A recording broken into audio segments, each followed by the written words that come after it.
Salmo 121, nós vamos estudar hoje sobre Deus, o socorro fiel do seu povo. Vamos ler o texto neste momento, antes da nossa meditação. Eleva os olhos para os montes, de onde me virá o socorro? O meu socorro vem do Senhor, que fez o céu e a terra. Ele não permitirá que os teus pés vacilem, não dormitará aquele que te guarda. É certo que não dormita, nem dorme guarda de Israel. O Senhor é quem te guarda. O Senhor é a tua sombra à tua direita. De dia não te molestará o sol, nem de noite a lua. O Senhor guardará o Senhor te guardará de todo mal. Guardará a tua alma. O Senhor guardará a tua saída e a tua entrada desde agora e para sempre. Amém. Vamos orar? Obrigado, Senhor, pela tua palavra. Pedimos que apliques em nosso coração, no nome de Jesus, o nosso Salvador. Amém. Podeis assentar, meus irmãos. Deus, o socorro fiel do seu povo. Esse salmo não tem o autor aí, não está registrado o nome do autor, mas é mais um dos salmos de peregrinação, salmo dos degraus, salmo de romagem. O povo ia para Jerusalém, dos quatro ventos, e eles iam em procissão, não carregando lenho, nem adorando um Deus que não pode salvar, mas em procissão, cantando, louvando alegremente, exultando e declarando que o Senhor é o socorro fiel do seu povo. Todos precisamos de socorro, proteção e livramento. Todos passamos, meus irmãos, por lutas, provações, tribulações, dificuldades, desertos. Passamos por angústias, temos as nossas cavernas. É só nos lembrarmos dos servos do Senhor lá no Antigo Testamento, o seu sofrimento. Elias, por exemplo, entra numa caverna e fica ali pedindo para morrer. Não fosse o Senhor, ele teria morrido, teria se suicidado. O Senhor chega naquela ocasião e o socorre, e o ajuda, e o livra, e o consola. O Senhor, ele é o nosso socorro fiel. Ele é o socorro do seu povo. Qual é a sua angústia? Qual é a sua luta? A prova pela qual você está passando. Eu declaro nesta noite que o Senhor é o socorro fiel. A maioria, então, das pessoas, infelizmente, a maioria busca socorro no lugar errado. Não vai logo na pessoa certa, em quem pode socorrer, em quem pode ajudar. Por exemplo, tem muita gente que vai para as religiões falsas, onde não pode encontrar o conforto para a alma, o lenitivo, porque as religiões falsas não adoram o Deus verdadeiro, adoram deuses inventados, manipulados. Muitos vão para os montes, onde tem lá os ídolos. Lá, antigamente, no Antigo Testamento, as pessoas costumavam colocar os seus ídolos nos montes e adorar os ídolos ali e praticar todo tipo de permissividade, de orgia. E não é lá que se encontra o socorro para o alívio dos nossos problemas, nem mesmo dos homens, nem nos príncipes, nem nos políticos, nem nos profetas. Não, o socorro não vem do médico, não vem do guru, não vem do sacerdote. No Salmo 146, 3 diz assim: não confieis em príncipes, nem nos filhos dos homens em quem não há salvação. Mas é no Senhor que nós devemos confiar. É no Senhor, é para o Senhor que nós devemos apelar. E eu gostaria que nós víssemos esse salmo que foi lido aí, para nós meditarmos, para nós entendermos o que o Senhor tem para nós nesta noite. É o Salmo 122, não é isso? Salmo 121. Então, vamos ver o que é que nós podemos aprender. Em primeiro lugar, Deus, o socorro do crente, não pode ser confundido com os ídolos dos montes. Pode ir, por favor, para a sua Bíblia, no versículo 1.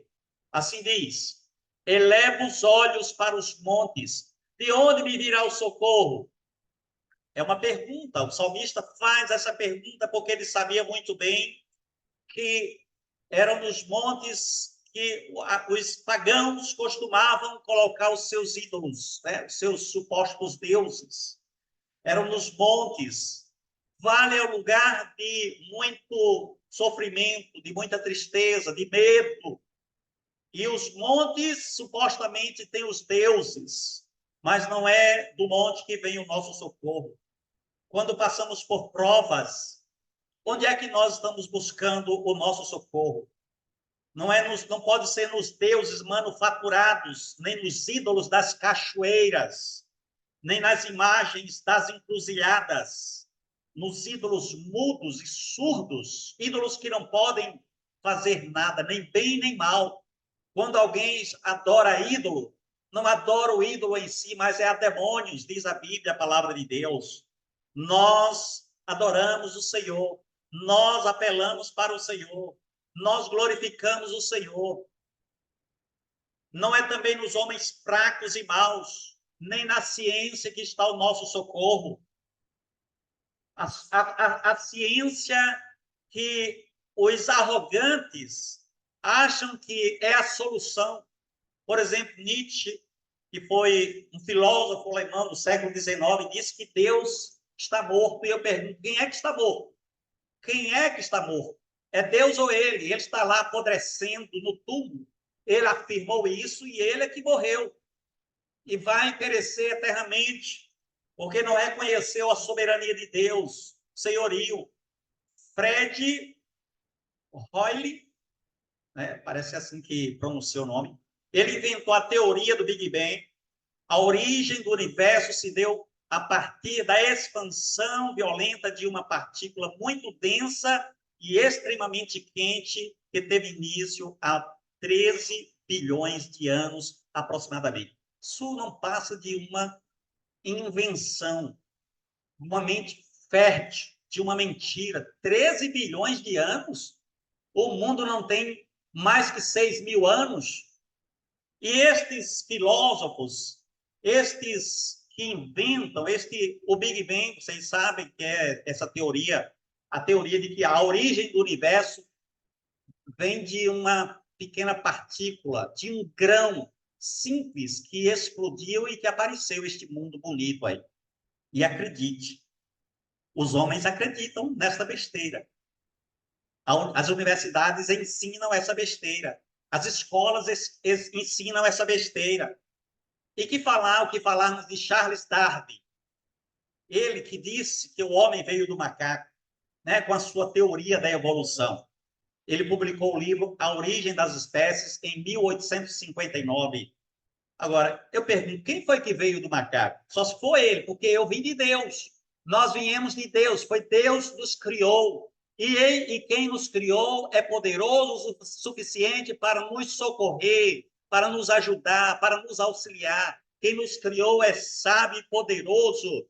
Ele é ajudador, ele nos auxilia. Portanto, não confiemos na falsa ciência.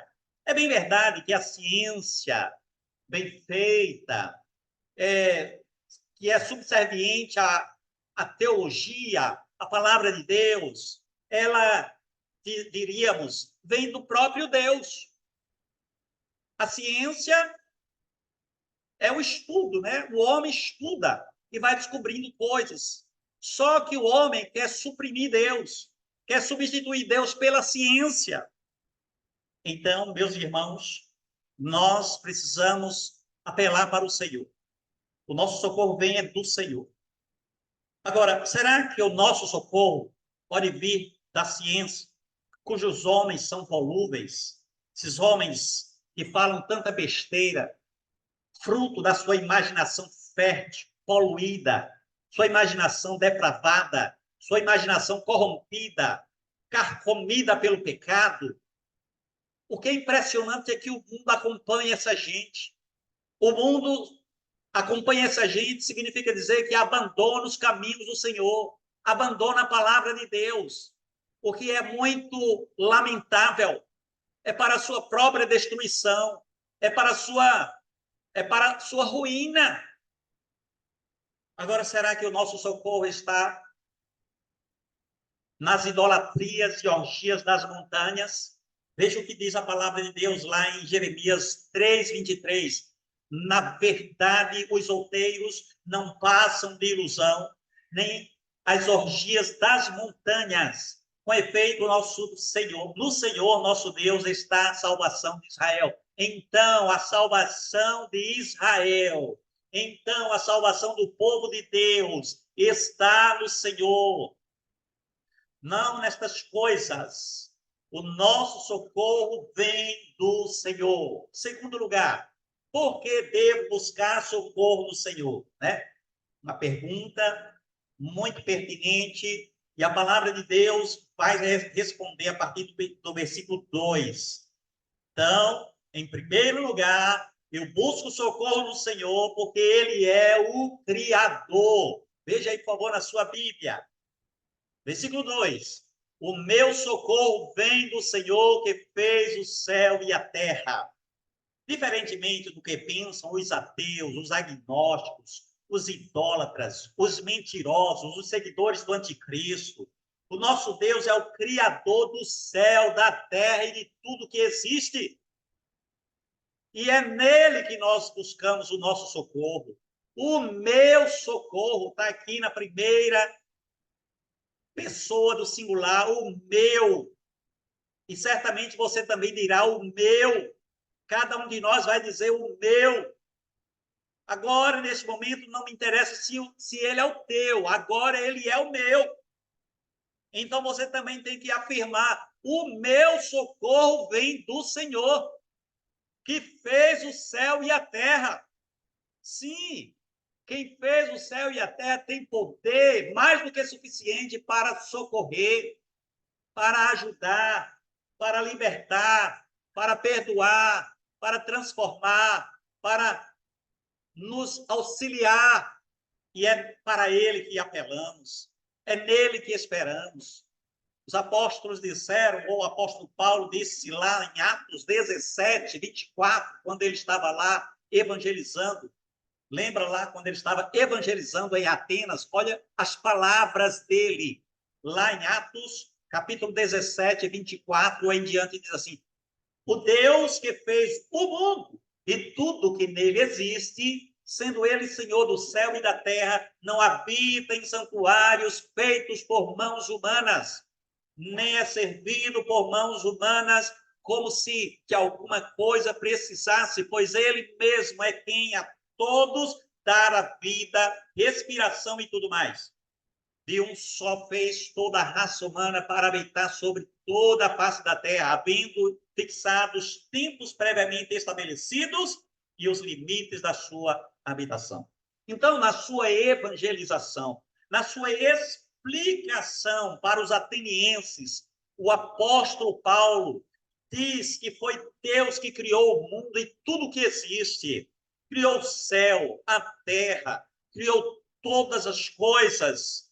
Ele fez tudo para a glória do nome dele.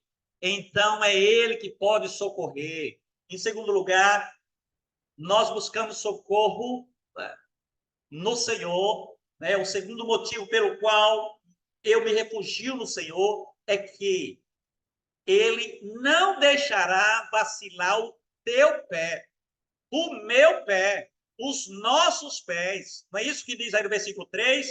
Não deixará vacilar o teu pé.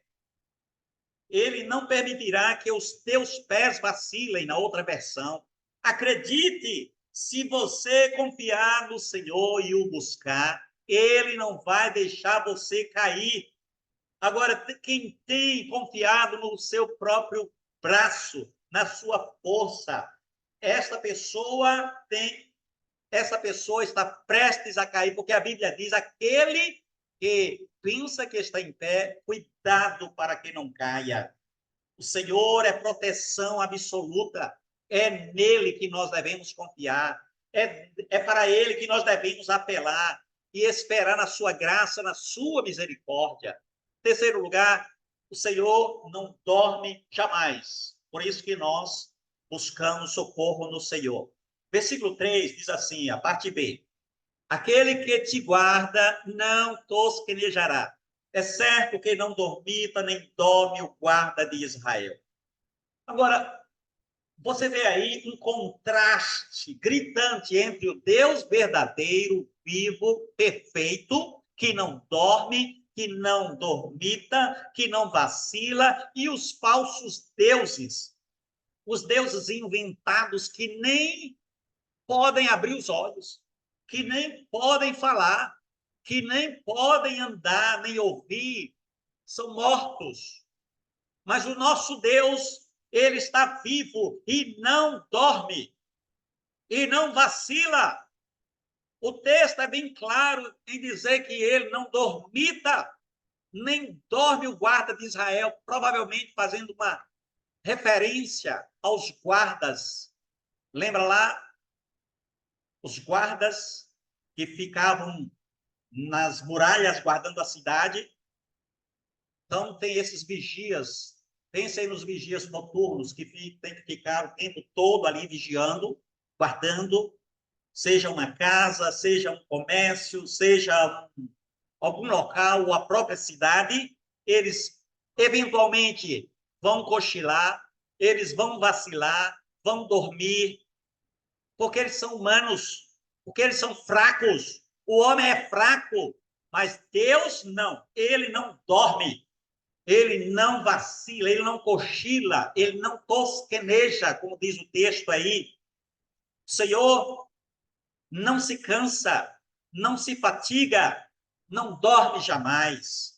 Queria que você abrisse sua Bíblia aí num texto muito precioso, Isaías 40, no versículo 28. Abra aí, por favor. Isaías 40, 28 em diante, para nós vermos esse texto. Abriram?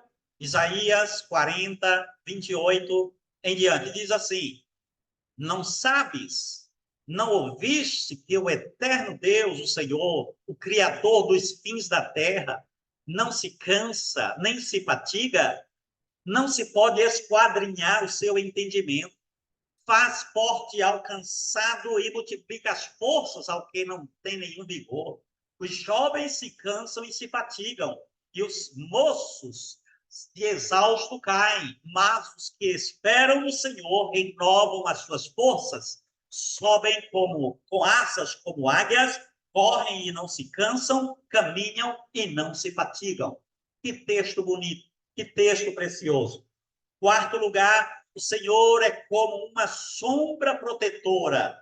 Então, o salmista aí faz uma comparação, dizendo que o Senhor é como uma sombra protetora. Então, se imagine aí, debaixo do sol causticante, e você está numa viagem, e está muito quente, e o sol está muito forte, e de repente você encontra uma sombra. É claro que você vai parar e você vai descansar, você vai ficar ali até passar o cansaço e o sol diminuir um pouco. O texto diz lá no versículo 5: O Senhor é quem te guarda, o Senhor é a tua sombra, a tua direita.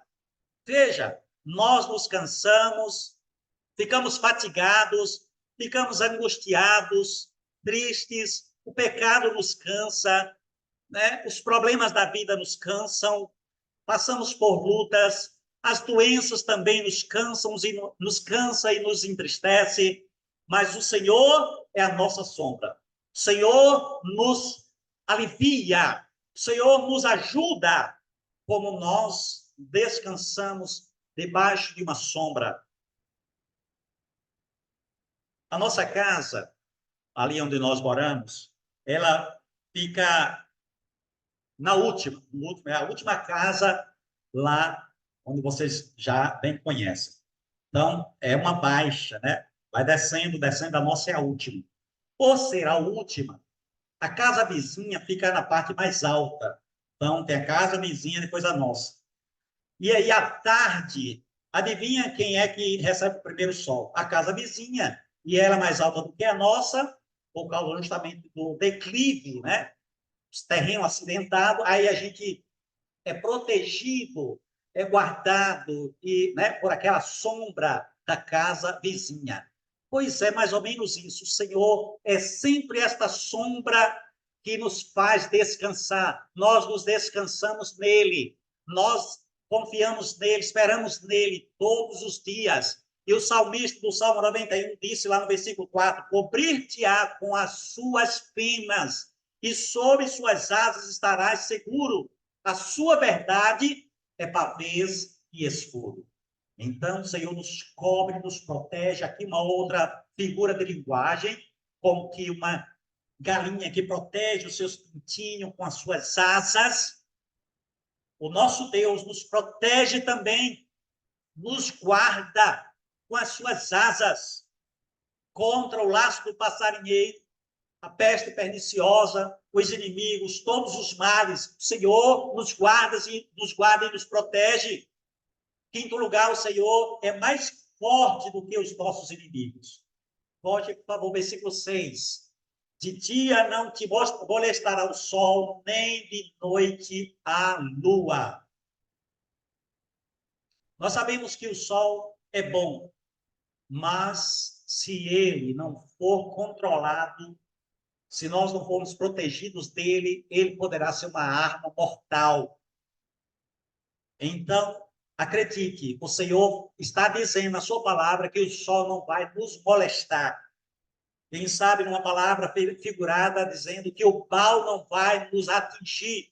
E a Bíblia diz que aquele que é nascido de Deus, o maligno não lhe toca. Então fique debaixo das asas de Deus, meu querido.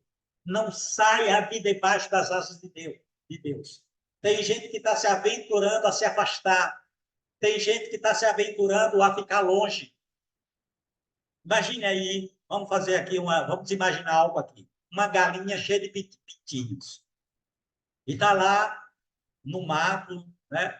Geralmente quem mora na roça tem lá, cria galinha. Tem lá uma galinha cheia de pintinhos. E um daqueles pintinhos se aventura em sair de perto da mamãe. E ela sai, o pintinho sai, vai longe. O que é que vai acontecer? O gavião vem, ó, e leva. Da mesma forma, irmãos, somos nós. Se nós nos afastarmos das asas do nosso Deus, da proteção do nosso Deus, poderemos ser vítima. Então, não se afaste, para que você não seja molestado pelo sol, para que você não seja molestado pelos inimigos, pelo mal, por Satanás, pelo mundo. Tem gente que está sendo tragado pelo mundo porque está se afastando da igreja do Senhor, das asas de Deus, da proteção do Senhor. Nunca se afaste, busque o Senhor diuturnamente. Buscai ao Senhor enquanto se pode achar. Invocai-o enquanto está perto. Deixe o ímpio o seu mau caminho e o perverso os seus maus pensamentos. Volte-se para o Senhor, que é misericordioso em perdoar. Precisamos, então, nos voltar para o Senhor. No Salmo 91, 5, diz assim: não te assustarás do terror noturno, nem da seta que voa de dia, nem da peste que se propaga nas trevas, nem da mortandade que assola ao meio-dia. Portanto, é o Senhor e somente o Senhor que guarda seu povo, a sua igreja. Sexto lugar, o Senhor guardará a tua alma de todo o mal. Não é isso que diz aí o versículo 7? O Senhor te guardará de todo o mal, guardará a tua alma. Portanto, o Senhor nos guardará do laço do passarinheiro, da peste perniciosa, dos lobos devoradores, guardará dos falsos profetas, guardará dos mentirosos, dos seres abjetos, mas você precisa permanecer firme debaixo da proteção das asas do Senhor, guardados, porque Ele é o Senhor que vai te guardar de todo mal. Esse Deus bendito que nos criou, que nos amou, que nos guardou, é Ele que nos sustenta. Sétimo e último lugar, o Senhor guardará em qualquer circunstância. Versículo 8 diz assim: O Senhor guardará a tua saída e a tua entrada desde agora e para sempre. Então, em qualquer circunstância, o Senhor vai te guardar. O Senhor vai te proteger, vai te livrar. Guardará a tua saída, a tua entrada. Quando você estiver dormindo, o Senhor te preserva, o Senhor te sustenta, porque esse Deus que fez uma aliança contigo, ele não falha. Ele não vai nos abençoar condicionalmente. Ele não vai permanecer e guardar cada um de nós, mas é incondicionalmente, porque ele é gracioso, bondoso e misericordioso. Paulo fala lá em 2 Tessalonicenses 3:3, todavia o Senhor é fiel e ele vos confirmará e guardará do maligno. Então, meus irmãos, especialmente, principalmente, o Senhor vai nos guardar do maligno, vai nos guardar de todas as seitas perniciosas que tem por aí, que estão arrastando muitos crentes que estão vacilantes, muitos crentes incautos, muitos crentes que não estão atentos, que não estudam verdadeiramente as Escrituras, que não se aprofundam na verdade de Deus, e por ser uma pessoa como que um bebê espiritual, essa pessoa é fácil de ser levada, de ser atraída e seduzida pelo pecado, pela falsa teologia, pela falsa religião. E não é de se admirar que muitos crentes não entendem, não têm discernimento daquilo que é verdadeiro e daquilo que é falso. Olha, um falso pregador, só porque fala em nome de Deus, ou porque fala em nome de Jesus, ela não tem discernimento espiritual e se deixa levar pelos falsos pregadores, pela falsa teologia que tem por aí. Que Deus nos livre e nos dê a sua graça, e nos guarde e nos sustente. Então, para nós concluirmos, os problemas são inevitáveis, as lutas aparecerão. Em quem você tem buscado socorro? Israel confia no Senhor. Eu confio no Senhor. Você deve confiar no Senhor. Vamos orar. Senhor, obrigado pela tua palavra. Muito obrigado.